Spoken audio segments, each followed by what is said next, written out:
Hey guys, it's Adam here, and I've got another list for you. This end of 2016 wrap-up best of thing just keeps going. I uploaded a video of my best video games, my top 11 of all things, for the year, and it was a good list. I'm really happy with. I'm still happy with my favorite game of the year. I'm still happy with my choice there. And overall, it was a really great great year for video games. Even if I didn't know it was happening at the time. But this list is a little bit different. This is going to be my favorite board games or tabletop games for 2016. Now, it's not like your traditional best games that came out this year type list. It's actually I'm going to try my best to list my favorite all-time games as of this year. So let me just start off by saying the whole thing with board gaming is we've got a whole back catalogue of board games to go through. It's not like video games where, video games can age kind of poorly, so it's really hard to go back to some of those classics and play them. With board games, it's not so much the case. A good game is a good game pretty much, whether it's old or new or whatever. There are some exceptions, obviously, but most of the time, you can go back to a really old board game and play it now, and it'd be really fun and fresh and exciting still. And because because myself included, especially, is so new to the hobby, there's a whole world of different games and stuff that I've never played before up until in the last sort of 12 to 18 months. So to do just a list of the best games of this year, I don't think. I'd much rather talk about the games that continue to interest me further into this hobby. But this year, goodness me, tabletop games have just been an absolute steamroller for me. The hits keep coming, whether it is old games or ones that did come out this year. And I've got a list here that I've made up that I'd really love to share with you all. Given that you guys are probably all in the same boat as I was before I started playing, is not knowing much about what games are good and what I should start with. And I've got some here that I absolutely am in love with, that I think are really good places to start. But let's just go through it. I've got a couple here to talk about before I go into my top 10. Actually, I'm going to count this first. 1, 2, 3, 4, 7, 8, 9, 10, 11. I've got 11 again. What the hell's going on? I've got another top 11. All right, I'm just going to stick with it. Maybe that's my thing. Maybe I should just be making top 11 lists. But anyway, all right. I'm going to go over a couple of games that I left off the list, not for reasons, not because they're bad, but because they just didn't quite cut it. These are the bottom half of my top 20, let's say. Oh God. Numbers aren't my thing. But anyway, the very first one I'm going to say, which is probably the most important one because it could well be the very best game I played this year. But I've left it off because I feel like it's kind of unfair. It's got an unfair advantage, and that is role-playing games. So Dungeons & Dragons, Pathfinder, and things like that.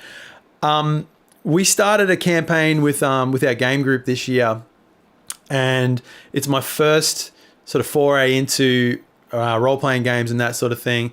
And man, I've fallen in love with role-playing games.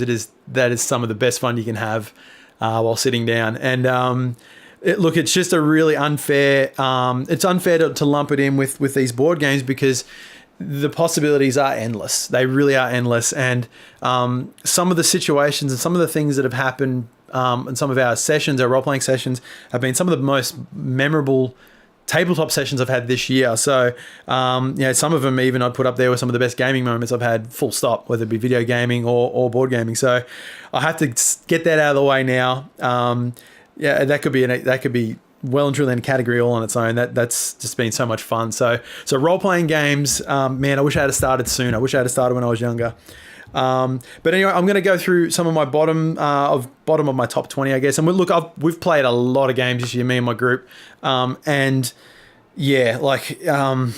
This isn't like, even though we're pretty new to it, this is still almost like the tip of the iceberg of some of the games we played this year. So in no particular order, I want to make special mentions to games like Chinatown, Mice and Mystics, So I should probably talk about what they are. So Chinatown's kind of like a negotiation style game.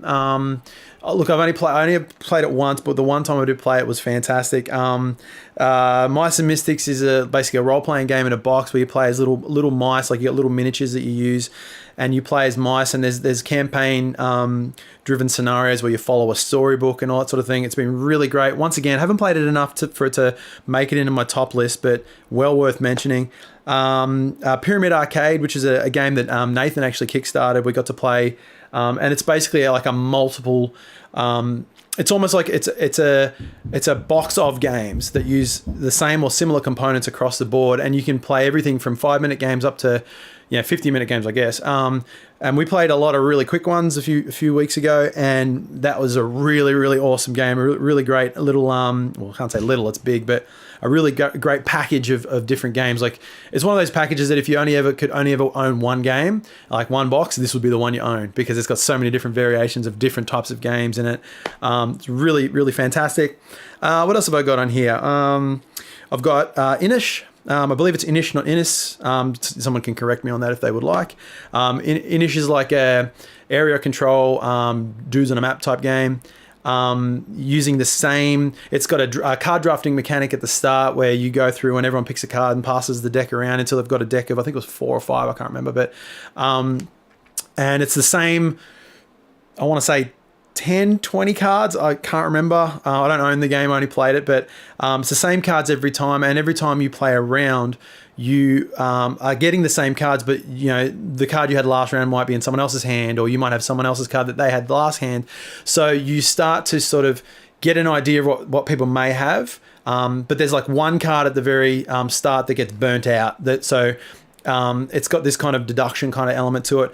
But then the combat's really interesting. The win state is you can have so there's 3 ways you can win, but if say 4 people are playing, if all 4 people have a win state, then nobody wins until the next person gets the second win state. Like, it's super interesting. We've had some great games of that. Helps I've won twice, but anyway, we're not going to go into that. But that's been really cool. So Inish, definitely worth mentioning. I'll quickly go through these bottom ones. It's going to turn into a massive list in itself. Time Stories. Time Stories, we played through the first campaign of Time Stories, the first scenario. First story, I should say. I feel like it should be higher, this game, for a lot of different reasons, but it didn't quite make the cut because I felt as though, although the game itself, the mechanics of the game, it's basically like a role-playing game essentially, and the way it works is really quite unique. But the thing that let it down was the actual story itself. I found that quite disappointing in the end, but everything leading up to it, absolutely fantastic. Really, really loved it. So definitely worth mentioning. I mean, it can't be that bad. I've got the next expansion on pre-order. I'm gonna be buying that when it becomes available. So I'm pretty keen to see how and if the game gets better with a better story, basically. So that is Time Stories. And the last 2 on this list, I've got Dice Masters on here. No particular Dice Masters. I've got Marvel and I've got the D&D Dice Masters. Really awesome, really great. It's a dice pool building game. The only reason I guess it's not higher is I didn't get to play it as much this year as I would have liked to have done. Really, absolutely 100% worth mentioning. And the last one is Happy Salmon. Happy Salmon's worth mentioning because it's just a crazy little party game. You've got 4 different cards in a deck. Everyone stands around in a circle and you count in 3, 2, 1. Everyone flips over their first card and reveals it. It has to yell to the group what they have. When they find a match in their group, they have to perform the action. The 4 different actions are high five, which is just a standard high five, pound it, which is a fist bump, switcheroo, which means you've got to swap places with that person, and the last one's Happy Salmon, where you both get your arms and go and do that. And it's the most frantic, fun game I've played. Very rarely do you play a board game and feel physically tired afterwards, and this is one of them.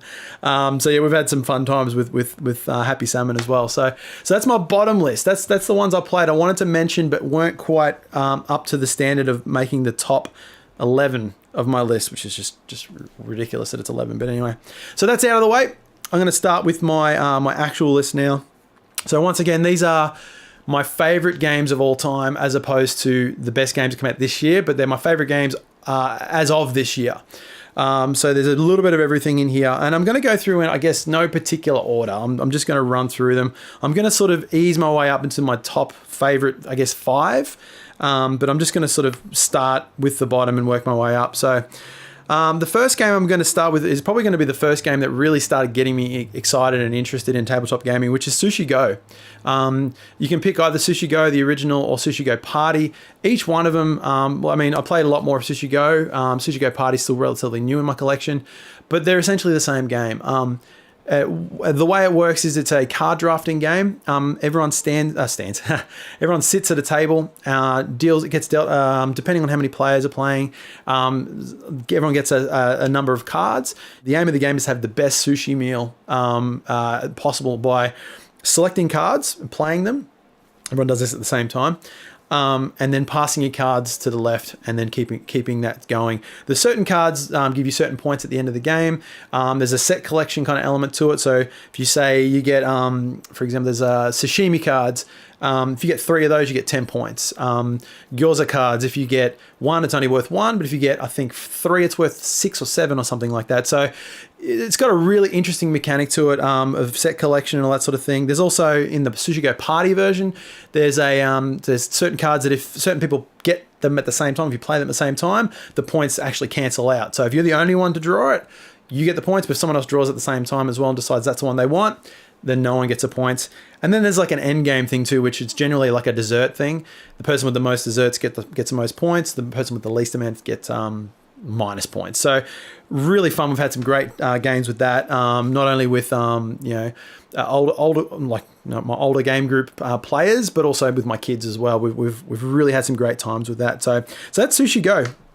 We're going to go up a little bit further, a little slightly heavier this time. I say slightly heavier, but it's not really. Coup is my next one. Now, Coup has become a bit of a staple in my gaming group.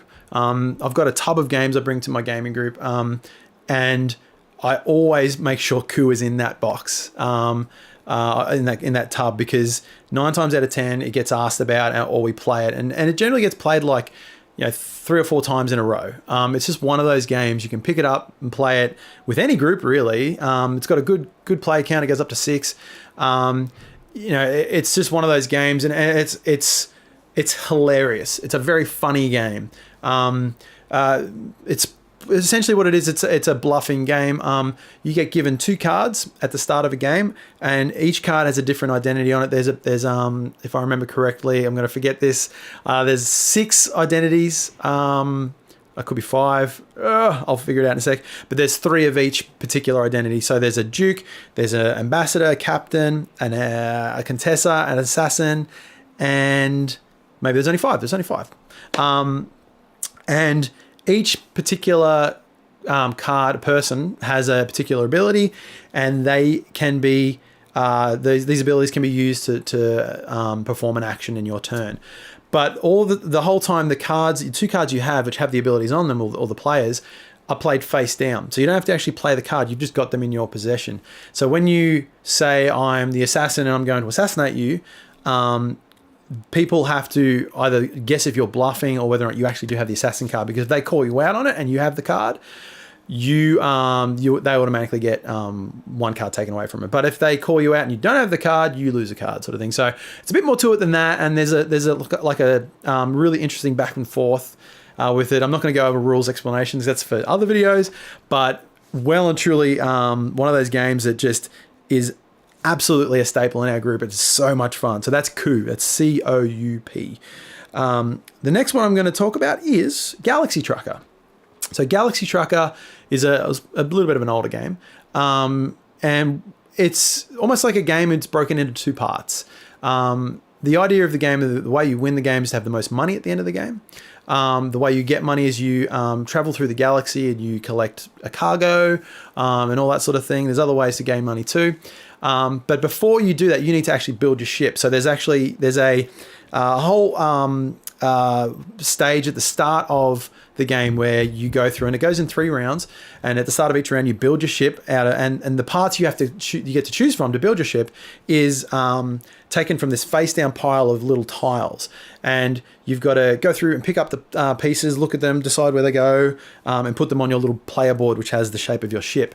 Now, they only connect in certain ways, so it's kind of, think of it like that, the pipe game, the video game where you got to connect the plumbing and all that sort of things, kind of like that.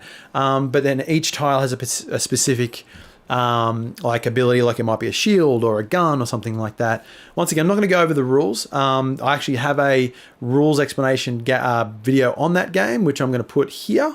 I think it goes up there or even up there. I don't know, who cares? It's going to be on the screen somewhere. But check that out if you want to know a little bit more about it. It is super fun. You go through and you build a ship, and then you go through a deck of cards that reveal events that happen as you travel through space. Really fun. Once again, super hilarious, really like one of those, it leaves you in stitches when you see some of the ships that people make, and then see the disaster that happens when half their ship gets blown away because they get hit by a meteorite or something. It's just great. So that's Galaxy Trucker. Next game is Zombicide Black Plague. So Zombicide Black Plague is it's a miniatures game. It's like an action management game.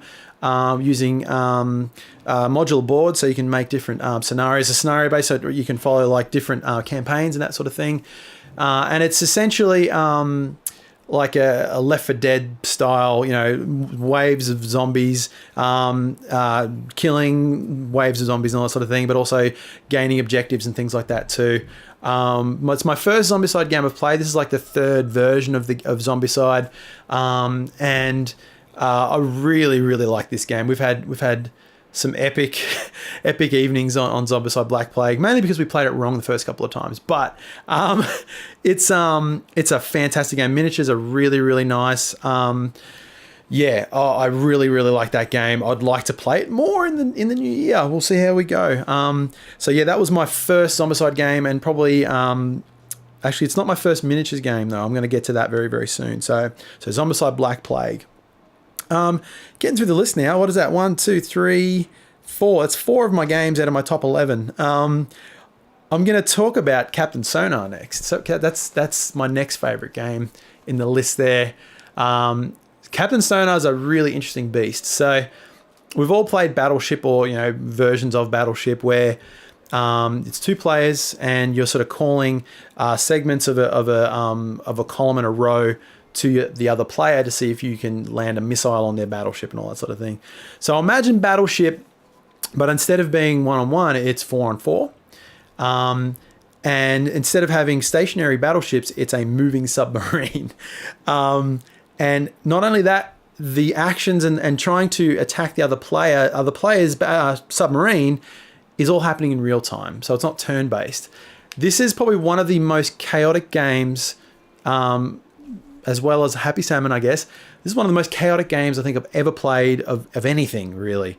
I've played this twice, but the feeling you get when playing this game is pretty amazing. It's pretty special. I'm talking like adrenaline pumping action, like ridiculous adrenaline pumping action. The first time we ever played this game, it probably took us maybe 45 minutes, and it was so tense that once the final shot had been launched, or the final missile had been launched into the other team, and it blew up their submarine, our whole side of the table launched up in the air and was just hooting and hollering and screaming. It was just like we won the World Series of something. It was just like we just lost our minds. That's the kind of game this is. There's really too much to talk about as far as what to do. There's 4 classes per side, and each one has a specific job, but they all work together. They have to work together, otherwise just the game, you'll just lose, basically. So it takes me probably half an hour to explain this game to a group that's playing it, let alone quickly on a video here. So I'm not going to talk about it in great detail. All you need to know is you need to play that game, but you also need to play that game with a group of 8 people. I can't imagine playing it with anything less. Captain Sonar, trust me, you'll thank me after you play your first game of that one. Going up the list a little bit more. What do we got? 1, 2, 3, 4, 5. Yeah, we're getting down to the nitty gritty now. So Pandemic Legacy, the first season.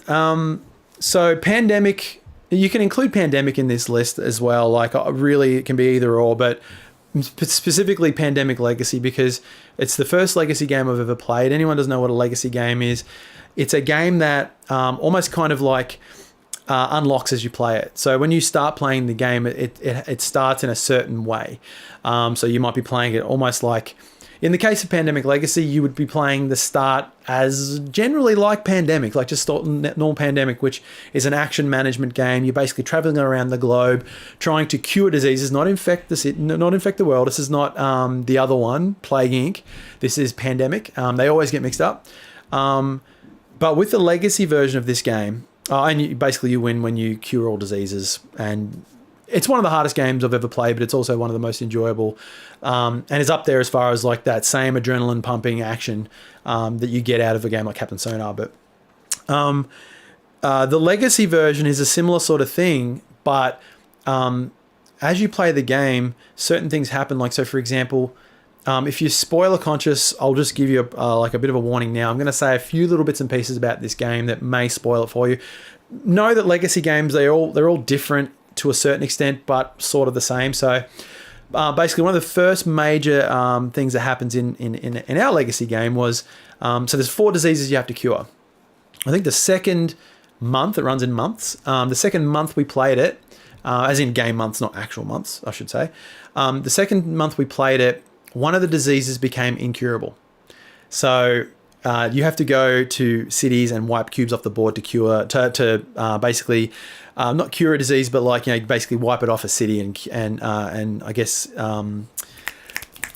be a doctor, medicate, whatever that is. And one of the diseases became incurable. We couldn't do anything. So when cubes built up on the city, and it's bad news if you go over 3 cubes on a city, you couldn't do anything to cure it. So you had to use a different player's class ability to fix it, because there's different classes in the game. And it just changed the game so much, like ridiculous amounts. There's other things that happen, like like cities can fall, you know, as in like they become fallen cities. You literally can't go to them anymore. Players can gain scars so that they might not be able to go to a certain city or go to an area where there's a particular disease anymore. But this all happens as the game unfolds, and you've got cards you need to rip up. You've got places on the map you need to mark with a texter and things like this. It's the most unique board game experience I've ever had in my life. And we're playing this, myself and my wife, Nathan and his partner, we're all playing this together. And it's pretty amazing. We've had some extremely memorable moments playing this particular version of Pandemic. The base game itself, the vanilla version is worth it alone, but the Legacy version is something special. So that is well and truly up there. Now I'm up into my last 5. I'm not going to say top 5 because I'm going to make that decision at the end.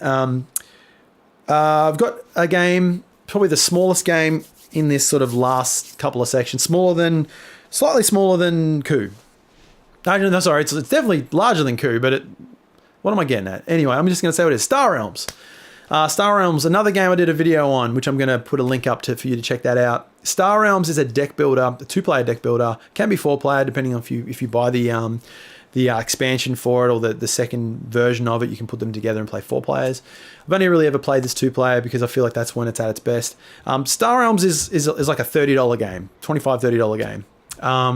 And the amount of times I've played this game and the types of games I've had playing this game, like the excitement playing this game, it's paid for itself about 5 times over. It's such a good game. It changed my outlook and the way I felt about deck builders. When I thought deck builders, I thought Magic the Gathering, which is a fine game, but it's a game I don't particularly enjoy playing that much anymore. I tried to get into it and just couldn't do it.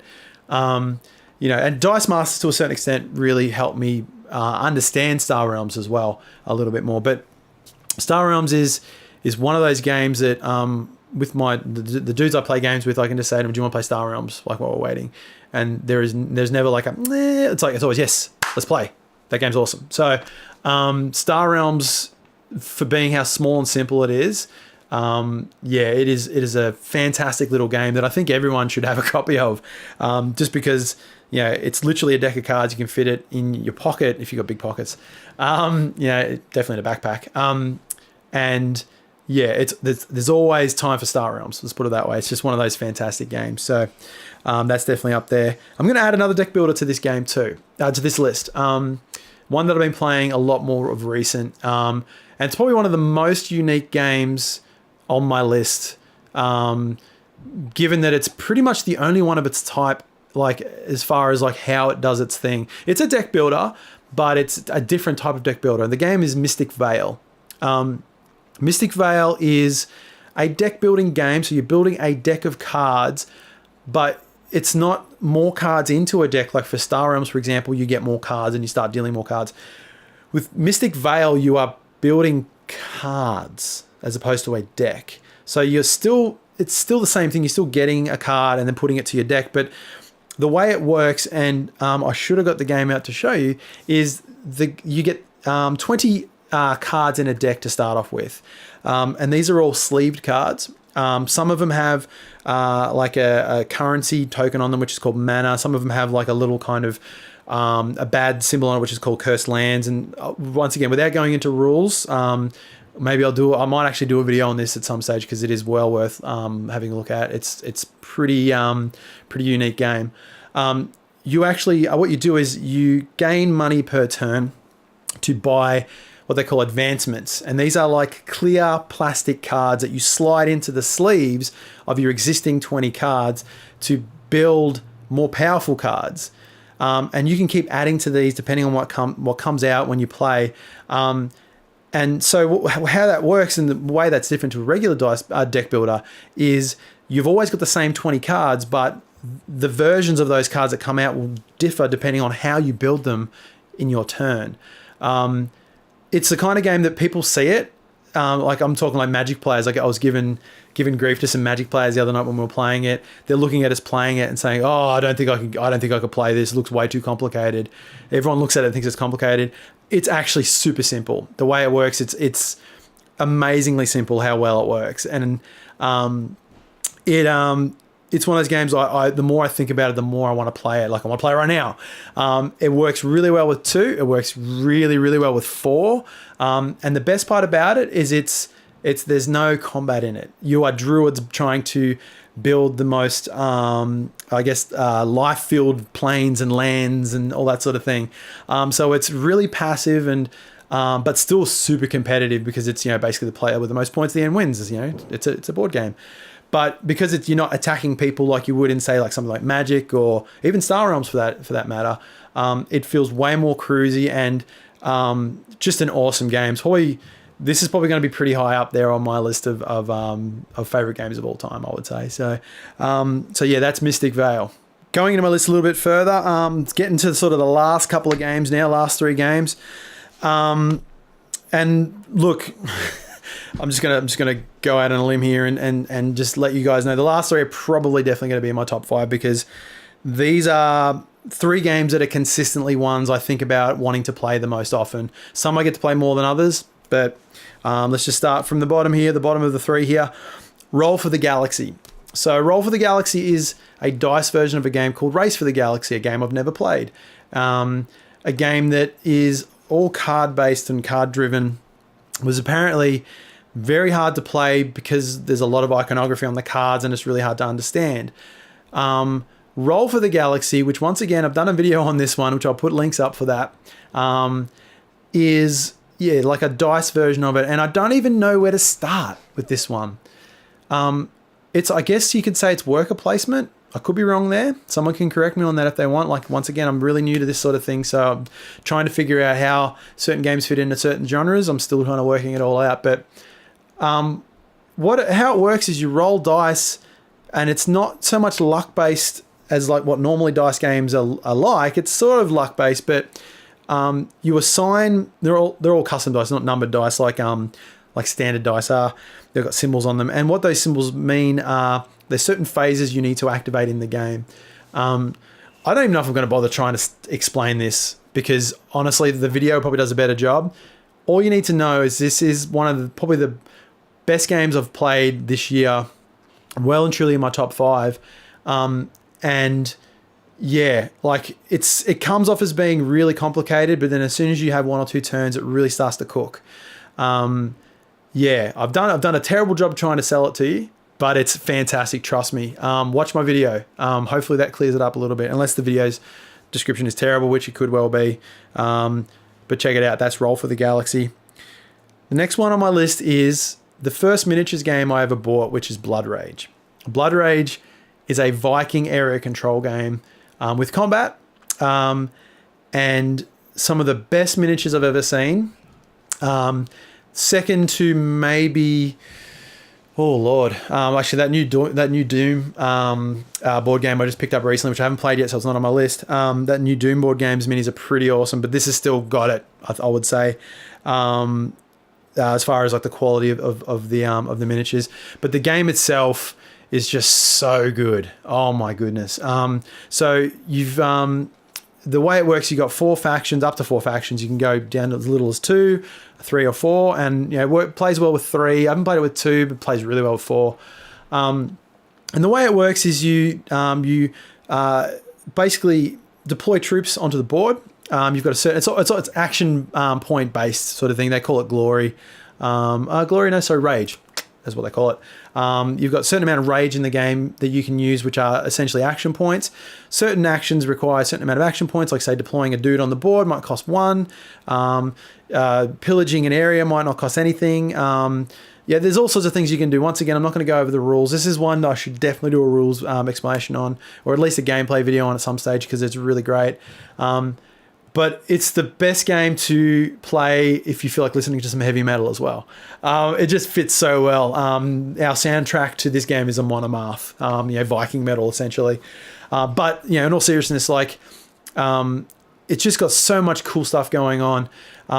There's always something happening too. You're generally not you're not sitting there for too long while someone has their turn. And then even when you run out of actions to use, you're not out of the game or out of the round completely. You're able to defend areas. You're able to do that sort of thing. You just can't do movement and all that sort of thing. But Blood Rage is it is really great. It is a fantastic game. So yeah, dudes on a map, area control, all that sort of thing, with some interesting like card combat. We'll say highest number wins, that sort of thing. But with different abilities given, depending on what which god's abilities, and they call it god's gifts. So like things like Thor and Loki, they give you different cards with those dudes' abilities on them. So Loki's are more trickery cards, whereas Thor's are more based on strength and all that sort of thing. So you can play this game a number of different ways, and it's got a really great card drafting mechanic at the start as well. Just a fantastic game. It really is. I'm going to murder it trying to talk about it without actually going through a 20-minute rules explanation. But trust me, once again, it's a very, very, very great game. Last game on my list, and I would dare say this would be nearly my number one of all time, and that's Cosmic Encounter. This game, this is definitely the game that we played the most out of every game that I've spoken about, every game that I own in my collection. This game has been the one that's played the most out of everything we've played. Part of the reason why is because every time we play it, we go, let's play again.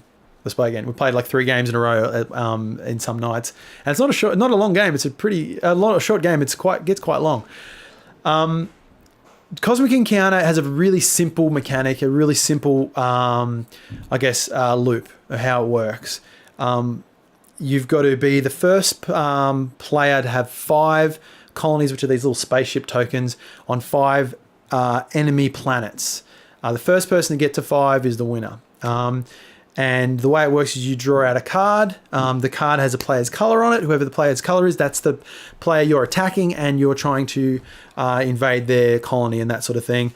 Actually, the combat's very similar to Blood Rage or vice versa, because this game's a lot older, where you can flip out a card and the highest value wins, but there's also an element of bringing in allies, so you can bring in players to help you out or defend, all that sort of thing. Negotiation, thick with negotiation, backstabbing, and all that sort of thing. The base game by itself, as it is pretty cool. But the thing that makes this game so amazing is that at the start of each game, every player playing can go down to as little as 3 and up to as many as 8. I've bought every single expansion for this game. because I love it that much. So it gives you an idea of how much I love this game. And I'm not an expansion guy by any means. Board games has sort of slightly turned me on that, to be honest. But anyway, that's another story. At the start of every game, every player playing draws out 2 different alien races. And each one of these alien races has a special ability. And it's not just like, oh, get another card or do a thing. Some of these alien abilities completely break the game. And I'm talking like I said, the win state is get 5 colonies or ships onto 5 different enemy planets. There's like aliens that win the game if you lose all your ships. Or there's one there. I think there was one that one of our guys in our game group had, that if another player won the game by taking his colony or something like that, he won the game instead. And the thing is, these are all hidden at the start of the game. So you pick one, and out of the 2 cards you draw, they get put into like a draw pile, so you can gain that card, and it's got abilities and all that sort of stuff. And I'm not going to go into that just yet. Once again, that's for another time. But there's so there's an element of deduction in it where you go, oh, I've got that card. I don't have that alien ability, but one of these guys might have it, or they might have chosen the other one they had. So you're sort of trying to figure out what each player's ability is, because they're hidden for the whole game until they get it says to reveal them. So some of the abilities are mandatory abilities that have to happen. Some of them are optional abilities. And in some cases, like for example, the one I was talking about just before, where he won the game where the other player claimed one of his planets to win the game. If you don't understand, don't worry, because even sometimes we don't understand how these things work. It's one of those type of games. But he had that hidden the whole game. We didn't know what he had until he revealed it and won the game. So, you got ones that get revealed on the first turn and others that don't get revealed at all, or, until the very end. If you want to talk about laughs and all that sort of thing, this game has it in spades. It is just hands down, and I've just made the decision, hands down one of the best games, if not the best game I've ever played, as far as board games. So there goes that list. I guess that's number 1. But look, the internet's filled with videos on how amazing Cosmic Encounter is. So, I'm not the Lone Ranger here with that one.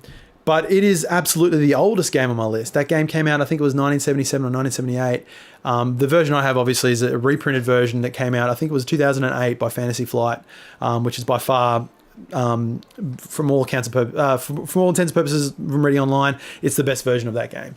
And even better now that it's got all the expansions in it. The box is so flipping heavy, it's ridiculous. But every time I pick that box up to take it to someone's house to play it, I get happy, because I know that box is filled with some good times ahead. So that's Cosmic Encounter. Like I said, that's probably my favorite game this year, and I would say that my favorite game of all time as far as board games. So the rest of the list working out the rest of that top 5 is probably going to be really boring, because we know what our number 1 is. But look, it's really that good. It is really that good of a game. So that's my favorite games of all time list as of this year, as of 2016. If I had to pick a top 5, I'm going to actually, let's make it interesting. I'm going to leave Cosmic Encounter off this list, because that's just a given number 1. I'm going to put that with D&D as far as being almost like an unfair advantage. That game is always going to be number 1. Yeah, it's just that good. Anyway, shut up about Cosmic Encounter, Adam. Get into the other ones. Let me look. Look, Blood Rage is definitely in there, 100%. Roll for the Galaxy is definitely in there, 100%. Man, that's really hard, actually, now that I'm looking at it. Mystic Vale and Star Realms, I really, really love those 2 games. I feel like I couldn't have 2 deck builders on the top 5, though. If I had to pick one, I'd probably say I'd have to pick Mystic Vale, just because it's so unique. And it goes up to 4 players. It's not combat based. I like that. I really like that. There's something about that I really enjoy. The fact that you're not giving it to people. The only way you can really give it to people is if you buy a card before them that they wanted to buy. That's as competitive as it gets in that regard. Actually, it feels like a Euro game because there's no direct, you're not directly trying to go at a player. It sort of just happens when that happens. Like, it's almost like you're gaining a resource before someone else gets to gain a resource, that sort of thing. That's what it feels like to me. Once again, my definitions of board games are still very green. So feel free to correct me on that, but we can call it, I'm calling it a Euro deck builder. So there we go. So Blood Rage, Roll for the Galaxy, and Mystic Veil. There's 3. I mean, Ku's pretty friggin' awesome. And it's got a lot of play. Yeah, I would say Ku's in there. That could be my party game. Yeah, that'd probably be my party game entry to that list. Oh, wow. One more. Probably... Pandemic Legacies is fantastic. But I'd probably put Pandemic in this list before I put Pandemic Legacy. Because of the fact that Pandemic... I didn't mention, Legacy games can only really be played once.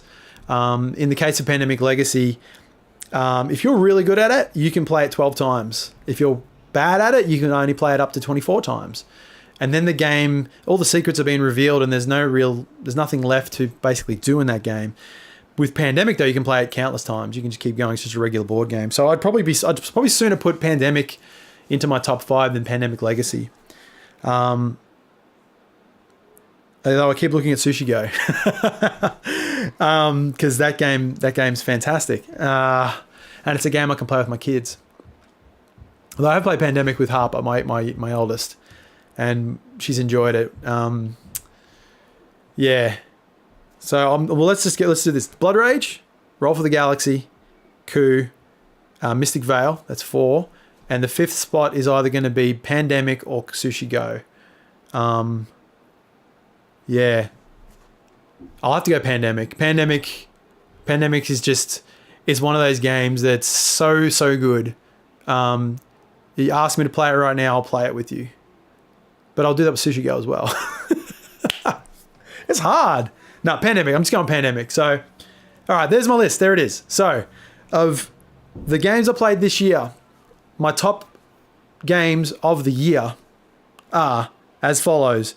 Zombicide Black Plague, Sushi Go, Captain Sonar, Galaxy Trucker, Star Realms. Then my top games, my favorite games of all time are, did I say Sushi Go? Ku, Pandemic or Pandemic Legacy at the moment, Mystic Veil, Roll for the Galaxy, and Blood Rage. But my ultimate tip of the iceberg favorite game of all time is 100% Cosmic Encounter. And that could change next year. I don't know how. It could though. You never know. But if I could only have one game and take one game with me on a desert island, it would probably be Cosmic Encounter. As long as I had at least 5 people there with me to play it. If it was only 2, I'd probably take Mystic Veil or Star Realms. But anyway, we're not going to get into that discussion. That's a whole other video. So there's a list for you right there. If you are interested in board games and want to get into board games and are like me, that someone that's a video gamer at heart for most of my life and have started getting into board games, there's a couple of really good ones to start with. If you want to pick up 3 or 4 of these to either start a collection or just start your friends into playing board games, like you could do no better than these ones. In my opinion, these are some of the best games you can get. Obviously it all depends on your group and what they're interested in. If they're highly competitive, something like Cosmic Encounter is going to be perfect because the game really starts shining when people talk and backstab and do all that sort of thing. It's really one of those types of games. Blood Rage as well in that regard. If you've got only one other person you want to play with and they're interested in games, you're interested in games, and you want to play something, Star Realms and Mystic Veil, perfect for 2 players. Mystic Veil is even better, so when you start getting those extra people coming in, they can join in on those games. Goodness, I would... let me know if you check out any of those games. I'd love to know if I'm on the money here with recommending these for new players and first time gamers. And that's it. That's my games of the forever list. It's not even so much a game of the year. It's my favorite games of 2016. Favorite all time games of up to 2016. Man, that's really hard to say, and it's a top 11. I'm just trying to make it harder and harder on myself. Thank you so much for watching. once again, thank you for sticking around and checking out the site. And we got a lot more content coming up in the new year, a lot more board game stuff as well. So if you're watching this as a board gamer, we have got gameplay videos we're going to be doing very soon. I'm going to try and do some more rule explanation videos. We've also, for the video gamers that you guys are watching that are crossing over into board games, the video game stuff will still be coming. Lots more dad theory, lots more recommends, all that sort of stuff. We really enjoy doing content for the website, but it's a matter of time, like everyone. Life gets in the way, but we enjoy doing it, so we're not going to stop doing it in a hurry. So thank you so much for sticking around with us for 2016. Check us out in 2017. And until next time, we'll catch you in the next one. Cheers.